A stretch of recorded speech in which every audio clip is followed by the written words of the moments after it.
Hello, hello.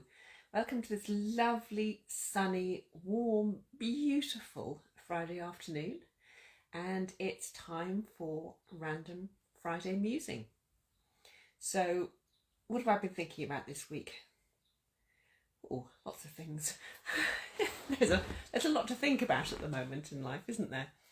But I think the one I really wanted to muse about was our gut instinct, our emotional gut, our sense of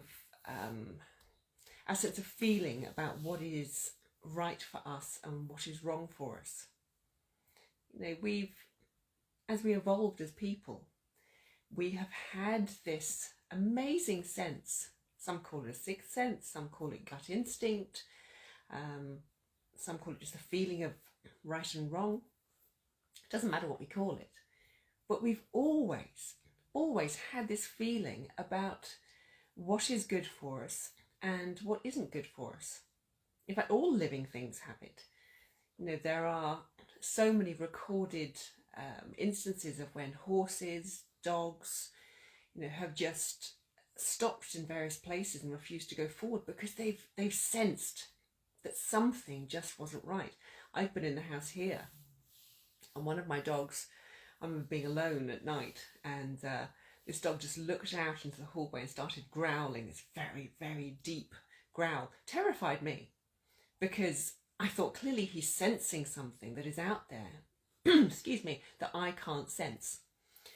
So, we have this same instinct, we have this same feeling, and yet at some point in life we decided to ignore it.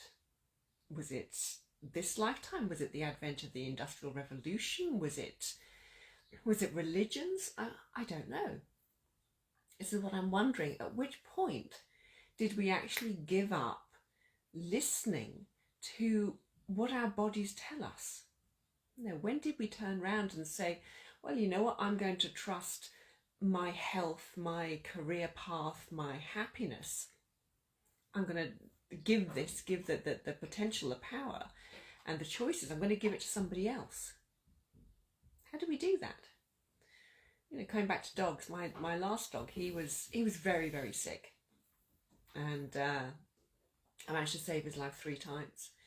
But when he was sick, I just had this feeling, this real feeling in me that something wasn't right.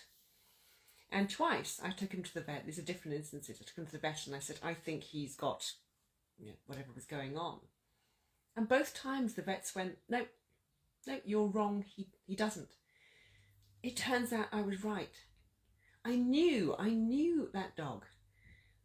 And my guts told me that something was wrong. I listened to it. And because I listened, he stayed alive for much longer. And this is what this gut instinct is all about. It is ancient. It's a very, very old part of us that was designed to keep us alive, to keep us safe, so that we knew exactly which plants to eat. We knew, which berries were in season or which one's poisonous. It was a natural part of being a human being, of being a warm-blooded creature here on this earth. And then gradually we started abdicating this, and we thought, well, I'll let this person make a decision about my health. I'll let this person tell me whether or not I'm sick. We know if we're sick.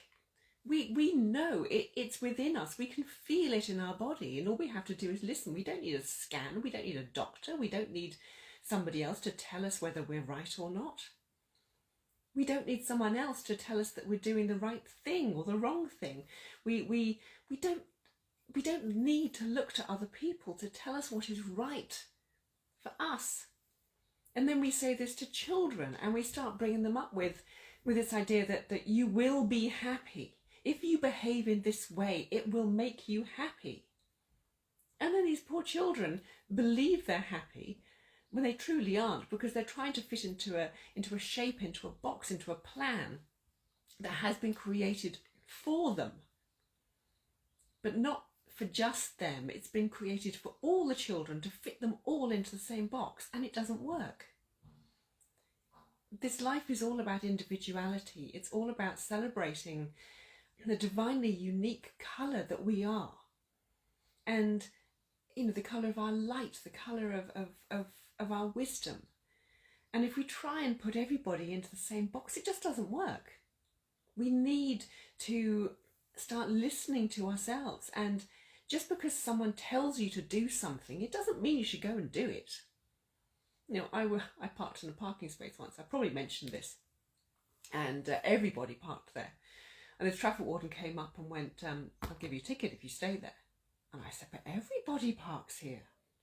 At which point the warden said, well, if everyone jumped off a cliff, would you do it? And this is the point. When we abdicate our choices, when we abdicate our emotional gut and we give that to somebody else, then if someone told us to jump off a cliff, we would do it because our own gut wouldn't be shouting at us saying, no, don't jump, it's wrong. Now, doesn't it seem crazy when we put it to such an extent? But this emotional gut is talking to us every single day. All you've got to do is listen. It's like, why am I wearing yellow today?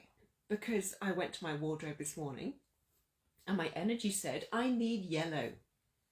I need the colour. It's going to do something to my energy. It's going to do something for me to change a mood, to lift, to brighten, to do whatever it needed to do. I didn't need to know what it was going to do. I just knew that I wanted to wear yellow. So I listened to my emotional gut. Where's yours? Do you listen to it? Or do you just have a drink after work because you've always done it? Do you eat the same food because it's what you always eat? Or do you really want to do that? We can't continue to make choices for our lives based on the rules that somebody else excuse me, sorry, I had lunch a minute ago. it's stuck in my throat. But we can't make rules based on what somebody else has decided is good for us. The only way to live a truly healthy, happy, balanced life is actually to listen to your emotional gut. Don't wait for life to get so bad that your body starts falling apart. Listen and act. If there's one thing that you can trust more than anything else in the entire universe, it's your own body.